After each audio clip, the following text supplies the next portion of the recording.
हम अपने शैक्षणिक कार्यक्रमों को आगे बढ़ाएंगे। अतिथि निवेदन करूंगा, प्रोफेसर एनसीशन एसआईजी यूनिवर्सिटी अल्मोड़ा से हैं। सर, आपका स्वागत और अभिनंदन। मंच पर पधारने का कष्ट करेंगे। मैं निवेदन करूंगा, ICSSR दिल्ली से हैं, कृपया मंच पर पधारने का कष्ट करें। मैं निवेदन करूंगा प्रोफेसर VR मंच पर पधारने का कष्ट करें। School of education Tribhuvan university Nepal से हैं, कृपया मंच पर पधार कर हम associate professor department of education university of Lucknow, कृपया मंच पर पधारने का कष्ट करें। मैं निवेदन करूंगा हमारे निदेशक प्रतिनिधि, हमारे उप निदेशक प्रोफेसर RS भाकुनी जी से, कृपया मंच पर पधार कर हमारे मंच की शोभा बढ़ाने के लिए हमारा निवेदन स्वीकार करें। मैं निवेदन करूंगा प्रोफेसर NS बनकोटी जी से, हमारे महाविद्यालय के प्राचार्य, हमारे करने का कष्ट करें। मैं निवेदन करूंगा प्रोफेसर पदम सिंह बिष्ट जी से, आप करूंगा कि वे दीप प्रज्वलन के उपरांत सरस्वती वंदना हेतु कृपया माइक के साथ सरस्वती वंदना आरंभ करने का कष्ट करें।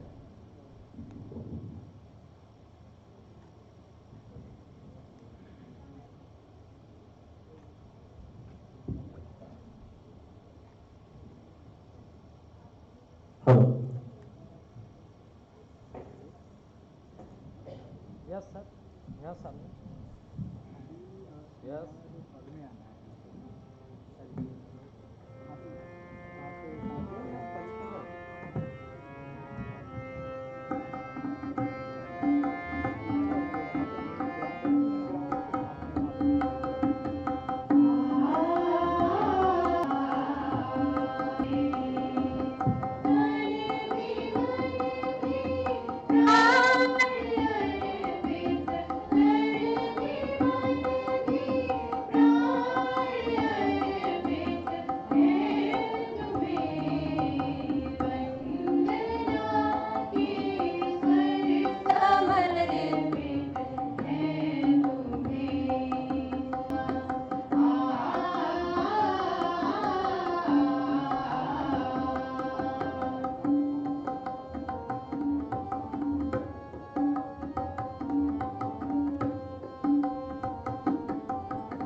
धन्यवाद।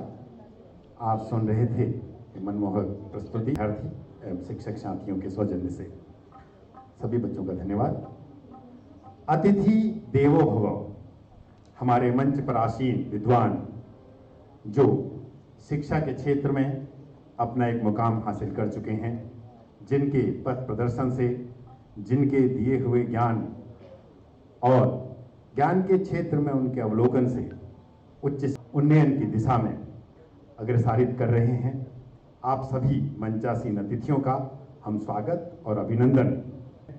मैं स्वागत की परंपरा के क्रम में आमंत्रित करना चाहूँगा डॉक्टर दिनेश कुमार जायसवाल जी को कि वे शीघ्र मंच पर पधारें और हमारे आज के अतिथि सत्कार हेतु अपने सहयोगियों के साथ सर्वप्रथम प्रोफेसर एन.सी. ढोडियाल सर को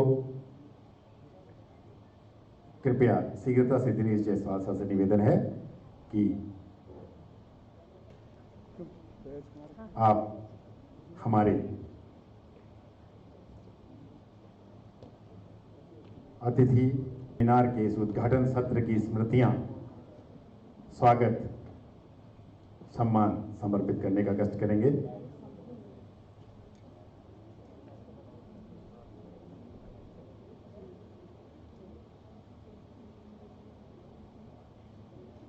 उत्तराखंड देव संस्कृति और सांस्कृतिक परिवेश, आपने हमारे आतिथ्य को स्वीकार किया है।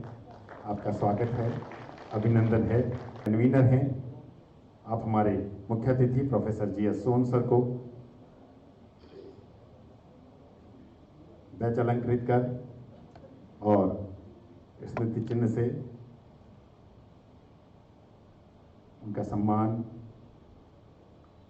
और आज के इस 2 दिवसीय अंतर्राष्ट्रीय संगोष्ठी के जो मंथन कार्यक्रम आरंभ होना है, उसमें आतिथ्य के लिए धन्यवाद के साथ उन्हें कुमाऊं संस्कृति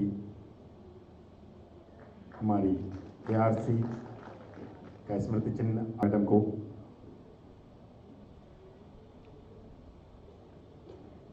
मैं निवेदन करूंगा डॉक्टर संजय सुनाल सर से वे भी शीघ्र मंच पर पहुंचें। आप प्रोफेसर वेदराज आचार्य जी को सम्मानित करने हेतु मैं निवेदन करूंगा प्रोफेसर अंजू बिष्ट और डॉक्टर उर्वशी पांडे मैडम सम्मानित करने के लिए मंच पर पधारने का कष्ट करें।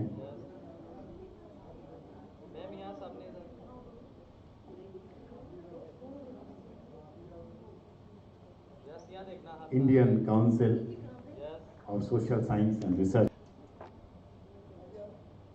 75 years of independence, tribal education and challenges। इसके मंथन कार्यक्रम में हमारे अतिथि शिक्षा, जो कि अपने आप में एक चुनौतीपूर्ण विषय है, नेशनल एजुकेशन पॉलिसी 2020 बहुभाषीय बनाने की जो कवायद तेज हो रही है, उसमें हमारे विद्वान हमारे अतिथि हमारा मार्गदर्शन करेंगे। मैं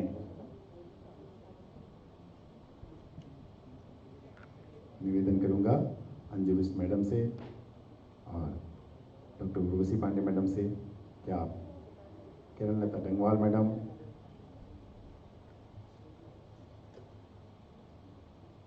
के स्वागत एवं सम्मान हेतु मैं निवेदन करूंगा प्रोफेसर कमरुद्दीन सर से कृपया हमारे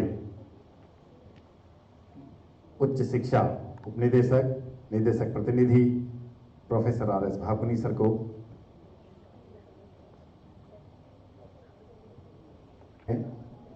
प्रोफेसर एन.एस. बनकोटी सर को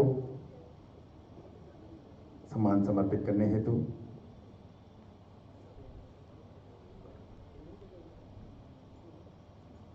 मैं निवेदन करूंगा शिक्षा शास्त्र विभाग से बैच अलंकृत एवं कुमाऊं का स्मृति चिन्ह समर्पित करने का कष्ट करेंगे।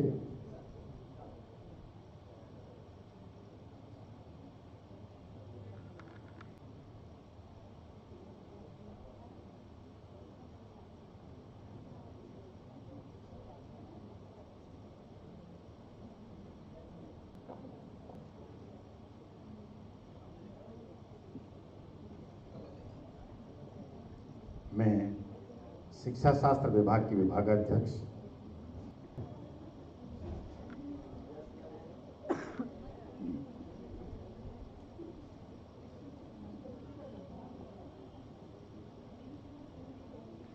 इसी क्रम में मैं जायसवाल जी से निवेदन करूंगा कि आप महाविद्यालय के वरिष्ठतम प्राध्यापक प्रोफेसर B.R. पंत जी को भी बैज अलंकृत कर आज के इस कार्यक्रम में अपनी हैं।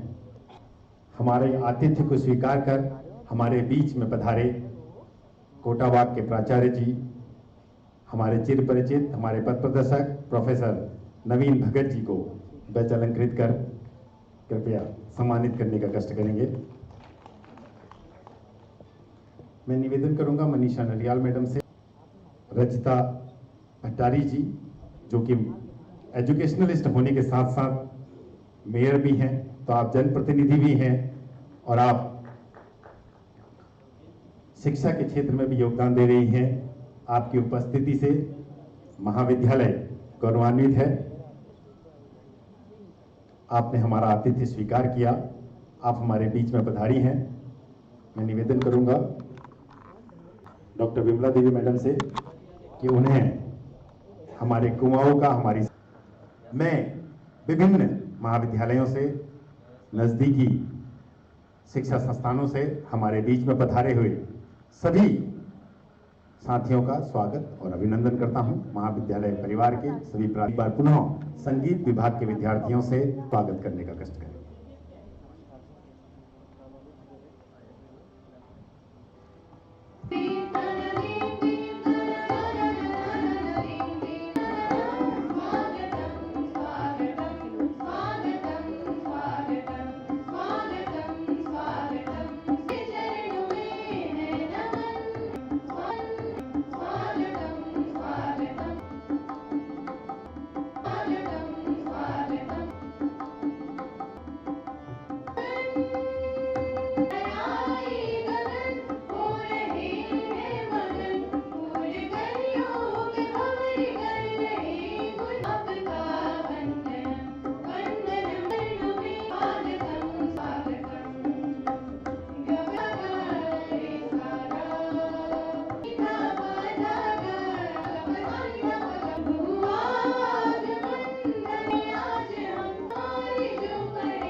बहुत बहुत धन्यवाद डॉक्टर गंगा तमांग हिमानी स्नातकोत्तर इस कार्यक्रम का शुभारंभ होने जा रहा है। इस कार्यक्रम को सभी अतिथियों के और डॉक्टर नवल लोहनी सेमिनार का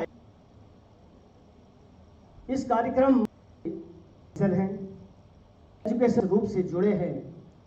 मैं अभिवादन करता हूं। महोदय आयोजित यहाँ पर किया है और इस कार्यक्रम को संगीत विभाग के छात्राएं हैं, उनका सभी अतिथियों का मैं पुनः आभार व्यक्त करता हूं। अपनी भागीदारी सुनिश्चित की।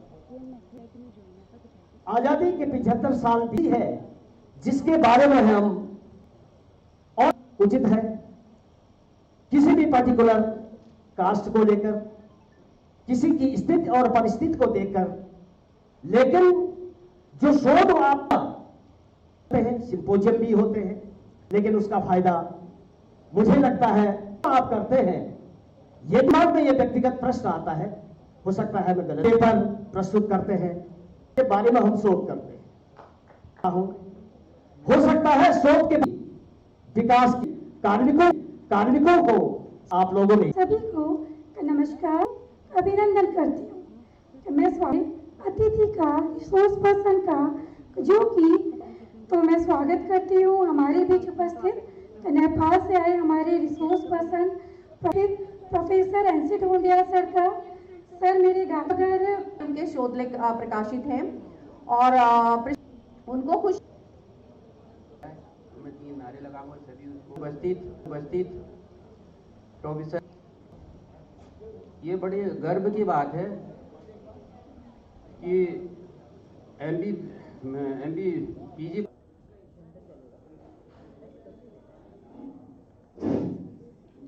को देंगे। और इसी के साथ मैं ये भी कहता हूँ कि वो क्या हम तो Kumaon region, Kumaon University, maybe these students in Shiksha को travel education को there are 11 villages of right आप में से अधिकांश लोग हैं, लेकिन चूंकि इसका रेजिडेंटली एजुकेशन में सर्वे बेस बहुत अधिक होने के कारण जैसे कहते हैं प्रचलित है, भले ही वो उसको अपरेंटली स्वीकार नहीं प्रचलित है, भले ही वो उसको अपरेंटली स्वीकार नहीं करते, लेकिन they are poly clay pottery स्थानीय मिट्टी नागाज की ये जो और रोंगपास के भी 2 सब डिवीजन है, मारछाज एंड तोलछा। तो मारछा और तोलछा पर्टिकुलरली हम एक मारछा परिवार के साथ रहे, मिस्टर मर्तुलिया थे और सरप्राइजिंगली मर्तुलिया जो हैं वो हमारे यहाँ धारचूला और मुंशारी में भी हैं, लेकिन वहाँ भी हमें एक मार्तुलिया परिवार मिला, हम उनके साथ रहे, उनके साथ समय इसमें इस संदर्भ में ये ट्रांस ह्यूमन्स जो है जो 6 महीने एक स्थान पर रहना और 6 महीने बाद परिवार का अपने पूरे मवेशियों के साथ वापस किसी दूसरे गांव में रहना और साथ साथ बच्चों और इन सब की शिक्षा की किस प्रकार से व्यवस्था होती है, how does trans humans interacts with the education of say primary level और सेकेंडरी लेवल चिल्ड्रन, ये जानना एक बहुत बड़ा और इसको अनुभव करना हम इसको अभी स्टडी नहीं कर पाए, लेकिन हमारे से trans humans formal education system के साथ इंटरेक्ट करता है, इसको देखना है। माना पर्टिकुलरली एक दूसरा एक माना they are also Bhotias, they are not Bhotias, they are not Rongpas, they don't call them Rongpas, they are Bhotias. Badrinath has become a corridor of ultimate. लेकिन how does the life pattern of the और बद्रीनाथ जाने का हमें से हर एक को एक बार जरूर मौका मिलेगा, तो माणा जाकर इसको जरूर दिखाएं। ये वो छोटी आज जिन छोटी घटनाओं ने मुझे ट्राइबल्स को जानने, उनकी समझ को विकसित करने और उनके बारे में आप जैसे प्रबुद्ध लोगों, आप जैसे शोधकर्ताओं के सम्मुख खड़े होने मैं यहाँ पर हूँ। और इसलिए मैंने जब सोनी ने कहा कि आपको तो वहाँ बोलना है, कीनोट स्पीकर के रूप में बोलना है, मैं थोड़ी हिचक के साथ, थोड़े डर के बोलना है, कीनोट स्पीकर के रूप में बोलना है, मैं थोड़ी हिचक के साथ, थोड़े डर के साथ मैंने स्वीकार किया कि हाँ ठीक है, मैं ये सारी घटनाएं लगभग भारतवर्ष के हर राज्य में और विशेष रूप से 30 राज्यों में शेड्यूल ट्राइब्स फैले हुए हैं, ये आंकड़े आप जानते हो। 30 राज्य और यूनियन टेरिटरीज में the STs are spread all over. There are about more than 6 schedule tribes हैं, जिनके बारे में यहाँ पे बातचीत करने की कोशिश की जाएगी। उसमें से तकरीबन 75 ऐसी schedule tribe weaker vulnerable group कहा जाता है, खतरे में हैं। प्राइज पर्टिकुलरली राजेश की जनसंख्या गिर रही है और कम हो रही है। Tharus and Rajis are in this among these 75 tribes ये हैं। The tribal population as per 2011 census is 10.43 crore, काफी है। फैले हुए हैं 30 राज्यों में, फैले हुए हैं 30 राज्यों में, फैले हुए हैं पॉपुलेशन, फैले हुए हैं पॉपुलेशन 8.6 टू बी एग्जैक्ट, 30 राज्य 8.6 टू बी एग्जैक्ट, 30 राज्यों और यूनियन टेरिटरी करेगा, राज्यों और यूनियन टेरिटरी करेगा, की जानी चाहिए, होगी।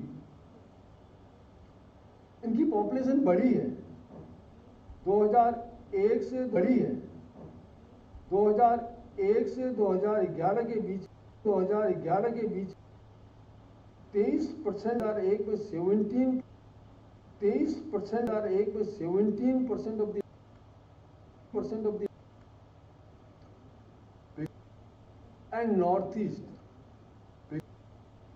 नॉर्थ ईस्ट हमारे मध्य प्रदेश, छत्तीस, राजस्थान ने लिया है, मैंने अवेल किया, राजस्थान ने लिया है, मैंने अवेल किया है। इस तरह से इनका विधान है, एक बहुत बड़ी, इस तरह से इनका विधान है, एक बहुत बड़ी जनसंख्या विशिष्ट सोच के साथ अपनी विशिष्ट सांस करने की कोशिश करते हैं।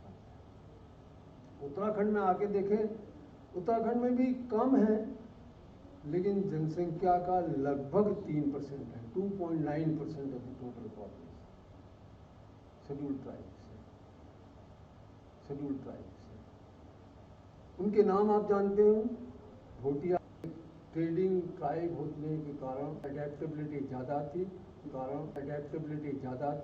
और अपने सरकारी जो प्रावधान है शिक्षा और एम्प्लॉयमेंट के, उन प्रावधानों का, उन अवसरों, तो ये हम इन दोनों से तो इसलिए जानते हैं, लेकिन कई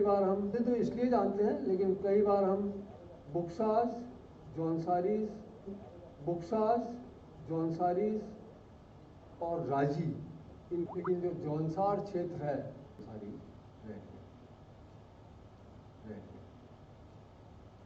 वो जौनसारीज की है, वो जौनसारीज की है सारी, का डिस्ट्रीब्यूशन है वो अर्बन एरिया, भूटिया थे इसलिए वो अर्बनाइज बने, भूटिया थे इसलिए वो अर्बनाइज ज़्यादा, अभी भी पिटाऊ की ओर बढ़ते हैं लोग हैं, हम सब अभी भी पिटाऊ की ओर बढ़ते हैं लोग हैं, हम सब जानते हैं, और इसे मस्ट जानते हैं, और इसे मस्ट कि शिक्षा primary to elementary to secondary to purposes के लिए दी जा रही है, और इससे परपजेंस के लिए दी जा रही है, और इससे व्यक्ति रहने का तौर तरीका पड़ता है, उसकी as far as the necessity of providing नहीं है, इसको तो एक तरह से एजुकेशन इज इम्पोर्टेंट। ट्राइब्स का अक्षरता में लिटरेसी रेट को मैं कह रहा हूँ, 8.53 to 8%, and the tribal population 3% है total population, 8% and the tribal population 3% है टोटल पॉपुलेशन में जनसंख्या और जनसंख्या और एजुकेशन नहीं रखूँगा, लेकिन फिर भी ये कुछ इंडिकेटर्स होंगे। ग्रॉस इनरोलमेंट एलिमेंट्री लेवल पे हमारे टोटल पॉपुलेशन के ग्रोथ 119.7 के ग्रोथ 119.7 क्या इंडिकेट करता है कि हमारे प्रयास हैं वो ट्रस्ट अटेन स्कीम्स को आते स्कॉलरशिप्स हैं। ग्रॉस इनरोल हाई स्कूल में जा क्यों हो रहा है, नॉन थोड़ा ताकत आई, थोड़ा सा बढ़ जनरल टोसी, जैसे आइए चाहिए कि ट्राइबल इंडाइसिस की तरह से डॉक्यूमेंटेड है, कारण समझ में आए, लेकिन डॉक्यूमेंटेड हैं, कारण समझ में आए, लेकिन agriculture with the people of general population education push ज़्यादा है as compare to the push educational push almost all जिनके बारे में मैं they speak a different language which is not a written language, otherwise school में जाना चाहिए उसको। तो हमारे जो भाषा से संबंधित जो Nainital not in a specific tribal area में and appointed in a tribal city different लोग हम फॉर्मेट होती है जो कि हमसे कल्चर की बात, ये जो टीचर पर्टिकुलरली इंग्लिश के रूप इसको जानने और सब पॉपुलेशन है सोसाइटिफाइड सब उसके संदेश ऐसे थॉट्स को जिंदा रखे जाना पड़ेगा। रिटर्न कहाँ डिसाइड होगा क्या देना पड़ेगा, रिटर्न कहाँ डिसाइड होगा क्या एजुकेशन जानने की जानने की ट्रैवल एजुकेशन बहुत हुआ राजी नॉलेज विद सेमिनार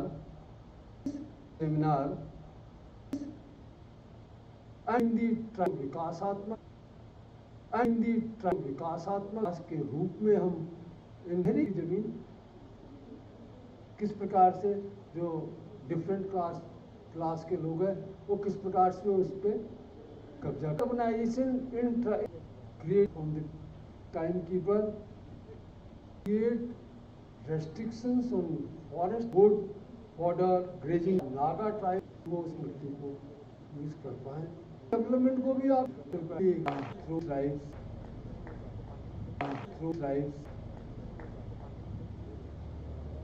व्याख्यान की जाति से हमने सुने, हमारे कॉलेजेस में पढ़ते भी हैं। थारू बोक्सा है आने का प्रयास। इसके बाद हमें संजीव कृपया beginning international seminar on 75 years of India today. For what promises to be an inspiring words from the as professor of tribal as government education, investigator in a project entitled as HOD and as principal in different colleges in the field of research and has undertaken numerous research projects sponsored by various esteemed organizations like the Universal Research Project and join me in welcoming organizations like the Universal Research Project and join me in welcoming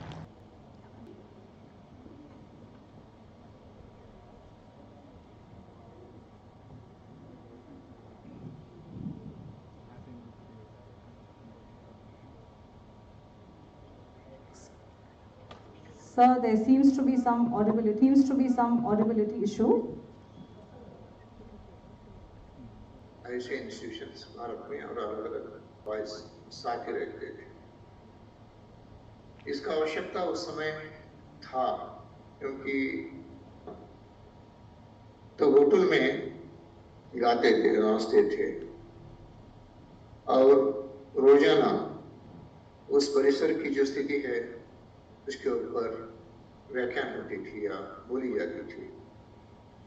एक लड़का कहीं एक जंगल झाड़ी गया, डंका यानी के ज्ञान वहां पर प्राप्त करते थे, साथ ही साथ यानी के ज्ञान वहां पर प्राप्त करते थे, साथ ही साथ रात को जैसे कि एकलव्य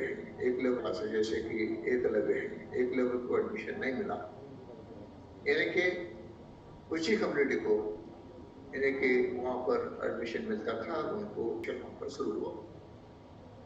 उसके बाद में और इंटरवेंशन आई, जैसे कि पीठ आ गए, जैसे काशी पीठ है, हमारे यहाँ पंचपीठ बोलते हैं, जैसे कोई साइवर्ड आगे बढ़ के उनकी जो विजन है, जैसे कि साइवर्ड्स है, साइवर्ड्स को बढ़ोतरी देने की और उसकी वो कल्चर को एम्पावर करने की वो एक एजुकेशन वहाँ पर चलने लगी।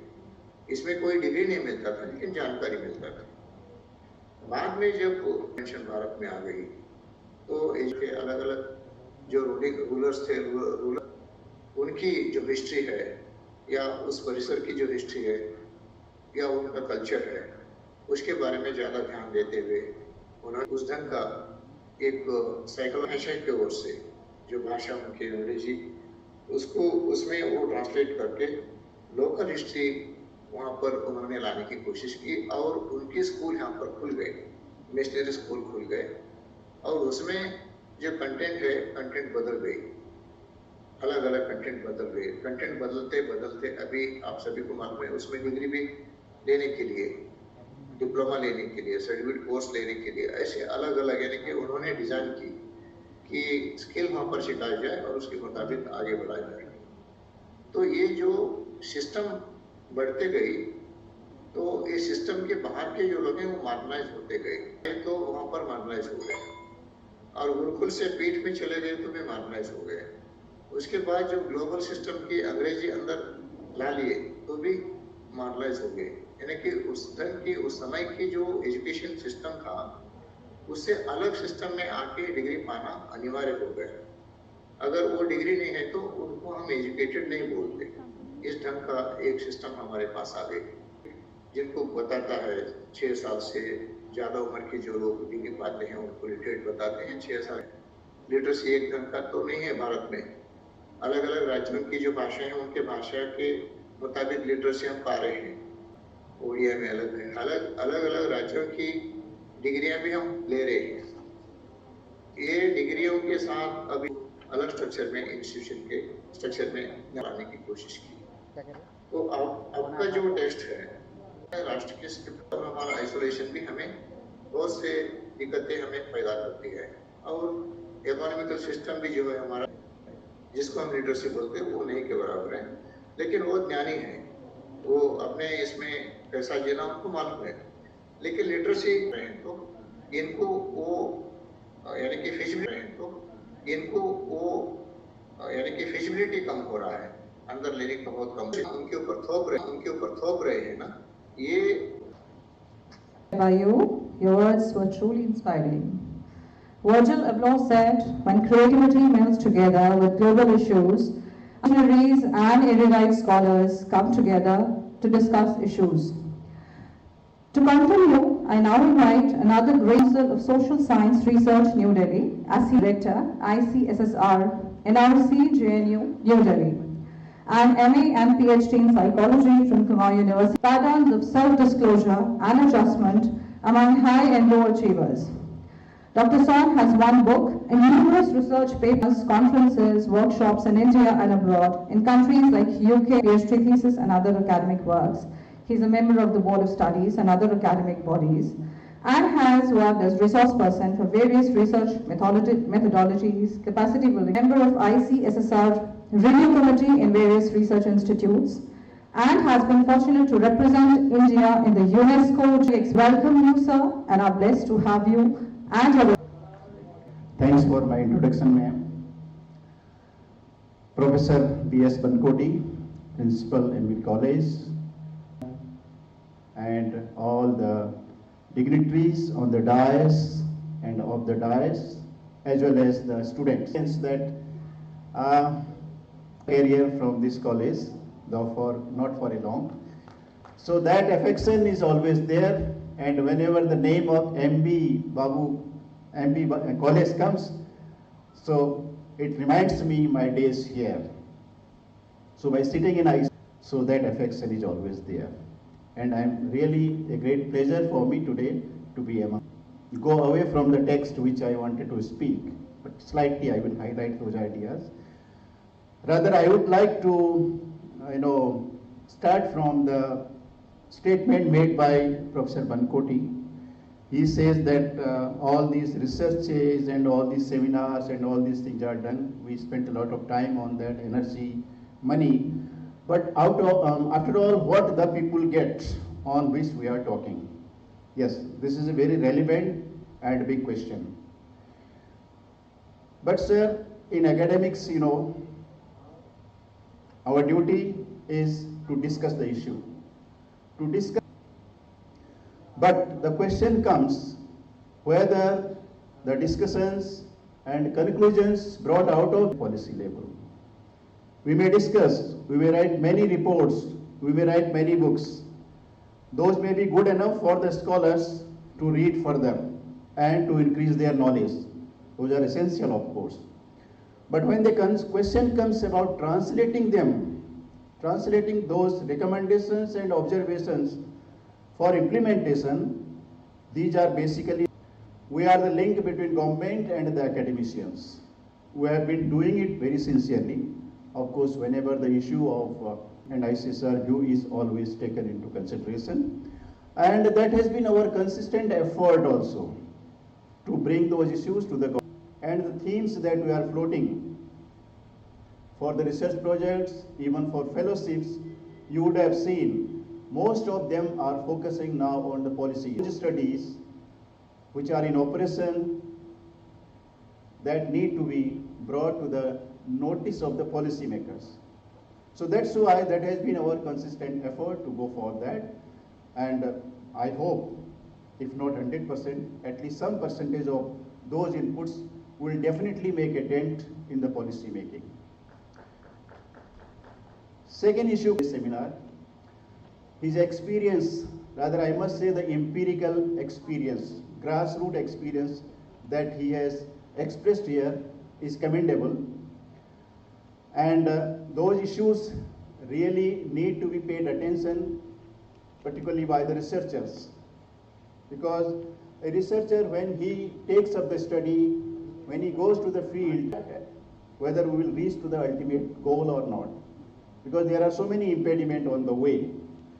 And this is more for the tribal studies also, I must say. Because if we think of studies on tribals, means you must be prepared to face so many odds, even going to the field, inaccessible terrains, inaccessible people, unable to communicate. So these are the serious issues which have impact on any study if we want to take on the tribal study. I wanted to thank our convener of the seminar, Soni, because in ICSSR special attraction, we have special concession, and I must thank her effort that she said, sir, I want to writing good proposal, making all those themes relevant and all those things. So before I proceed further, I just want to congratulate 75 years of independence, tribal education and challenges, or the grassroots column in tribal education. But I would like to go a bit, at the micro level, at the macro level of this problem. Of course, the population, what sir you have given, it is 8.9% now as per the 2011 census. After that, we don't have the data of the tribals.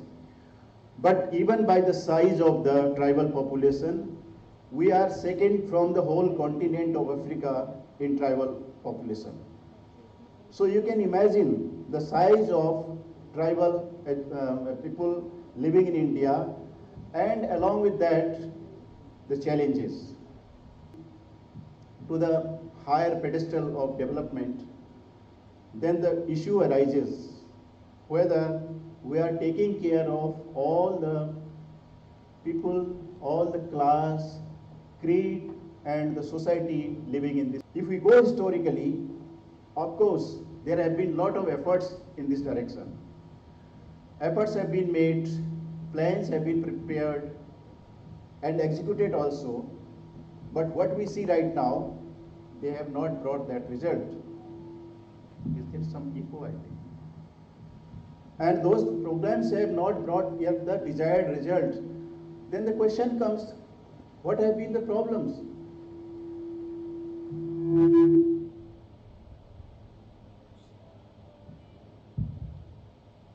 What have been the, is it okay now? What have been the problems? Not created overnight. Problem of scheduled tribe particularly is a prolonged. Those days you will find lot of injustice have been done to the tribe. When Britishers came, they brought the policy of what we call it uniform civil administrative structure in the country the people who were living away from the mainstream, particularly the tribals. Since you know, the tribals were the owner of the land. They were having territories. They were living on those areas. And that was the source of their livelihood also. But with this policy of the Britishers, lot of their lands were for us food and all these things. So the problems arose from the state scheduled castes and scheduled tribes, and shall protect scheduled castes and scheduled tribes, and shall protect them from social injustices and all forms of exploitation. And Constitution, our planners and policymakers, our government, all made all-out efforts to make special developments in the tribal areas. And divided into three major parts. First part is from the 5-year to, and under this community development programs and tribal development blocks were started.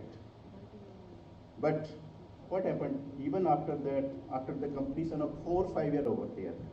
So that sort of welfare activity, though I don't want to say that welfare activity should not be, but the question is that if you just focus on the welfare only, welfare means provide everything free, then you are somewhere going to make injustice to the people. This is in the approach.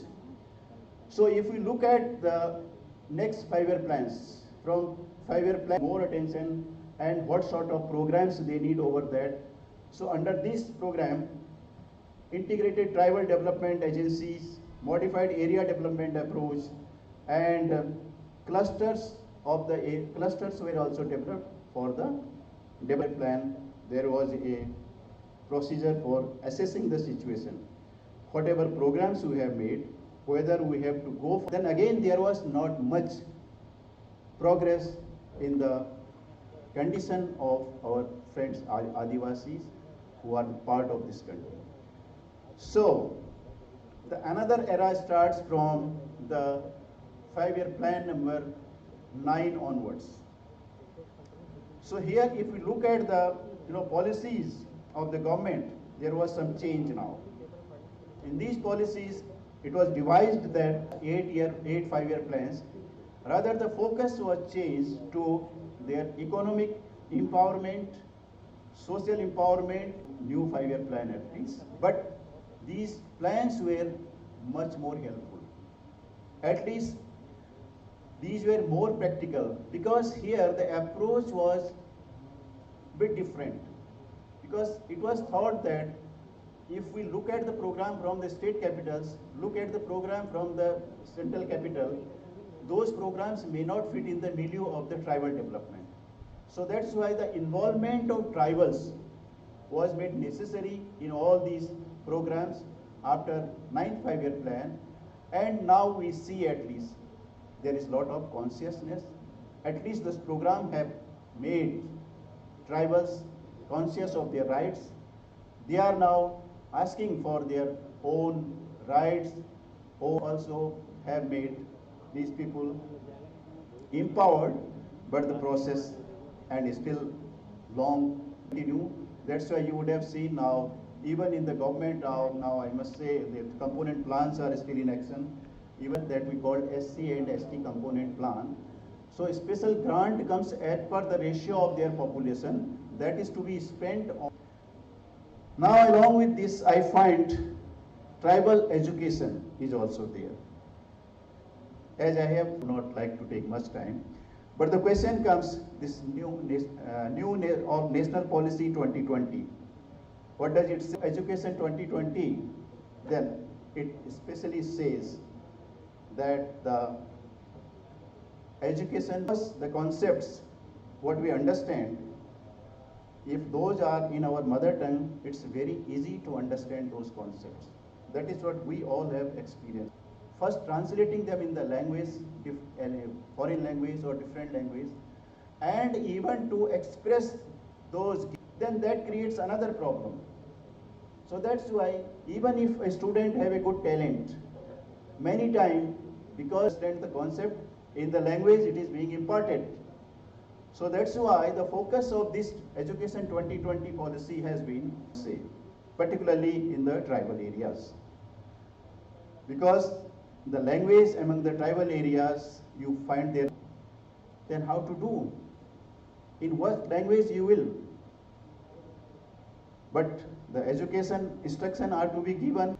So this is a big challenge, of course, but so many programs are being devised by the government with the involved, because the language which Bill knows, which of course Raji know, may not be known to us. I may not be, I may be, a problem is there. And not only linguistic problem in devising the program, of course the translation is somewhat now easy, but at the same time imparting those concepts, if these are done by the locals, I think that is the best practice. And it has been and efforts are being made that the local people are involved at teaching level, particularly in those areas wherein the linguistic barrier has already been there. And this concept has already been addressed by the government, of course. Earlier you would have heard the name of and of course this concept was devised in the late 90s. But with this government coming into power, I think more emphasis has been given on this sort of model schools. And the budget has been, if you look at the budget spending on these Eklavya model schools, it has been increased substantially for last few months. I think bring very good results for us. But the Education 2020, the document with barriers which are coming in the implementation of this Education 2020 among these people. But slightly I would like to take the titles just for your information. Another is digital divides. Digital divide, the infrastructure facilities are not available in the tribal areas, so they are not able to make power is not there, electricity is not there. So we have heard, out of joke I am telling you, during this pandemic year, some people in the tribal areas used to climb on the trees to get the connectivity so they could attend online classes. So that sort of problem is there in those areas which need to be tackled, I feel.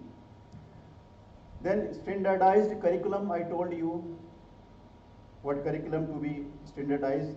This becomes more challenge because of the internal migration even among the tribals. As Professor Dhondial has clearly pointed out, transhumane is also a problem. People are shifting 6 months here, 6 months on the high altitude. Similarly, in other states, that sort of migration problem among tribal is there. So if you standardize some curricula for a particular group of people, since who are there, the issue also arises. New people come over there. So that's also an issue. Then of course, accessibility as infrastructure among the tribal, if we want to bring them at par with the national stream. And the lack of resources, because the question comes about now the writing textbooks. So if the script is not there, in what language you are going to write the textbook for the classes, for the people in the tribal areas. So with all these problems, there are way forward, we have to proceed forward, and we have to make all out efforts to do justice to our tribal brothers and sisters.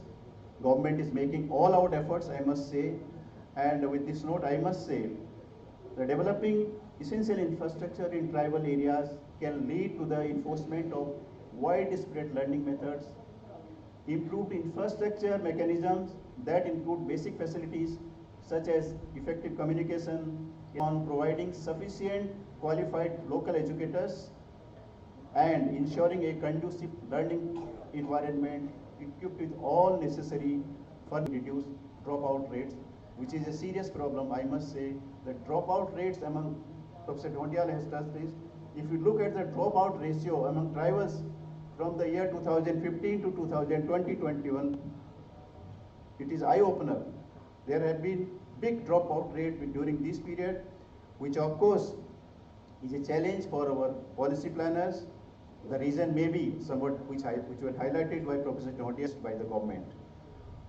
So these are the few views which I wanted to share with you, but I feel that the larger issues will be discussed in details during the sessions, technical sessions which are coming after this inaugural session, and I'm sure Dr. Soni, being convener over there, will very effectively conduct the quite relevant, very significant, and we would like to get those recommendations in the form of report.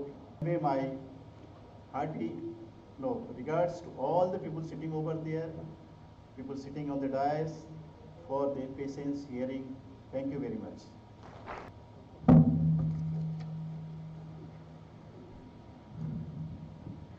Thank you, sir, for this impactful and enlightening words of wisdom. Next in sequence, I now take the privilege of inviting a powerful voice on stage, someone who has won several accolades and honors for her outstanding work in varied fields. A name of eminence, an educationist and a profound pedagogue, Professor Vijaya Rani Dhondiyal, retired as a Dean and Head, Faculty of Education from SSJ University Almora. She has served for more than 3 decades as an eminent educationist, a mentor and guide. She has earned her PhD in education from Kumail University, Nainital, and has acquired specialization in women and tribal studies. She has unique and distinguished work experience on national level research projects. She has been honored on several occasions, like by the State Resource Center Dehradun in 2002 for outstanding work in literacy development, Bharat Jyoti Award by International Friendship Society, Delhi in 2006 for her work in the area of literacy development and women empowerment, from Kumail University, Nainital in 2013 for outstanding work in NSS. She has contributed various articles and research papers on women education, tribal education, and various other dimensions of education in esteemed journals. Ma'am has successfully organized several in-service and pre-service teacher training programs, personality development and research methodology courses, national and state level. Member of various boards of studies, adult education organizations, state research group Ramsa Dehradun. I invite you, ma'am, to kindly bestow us with your words of praise.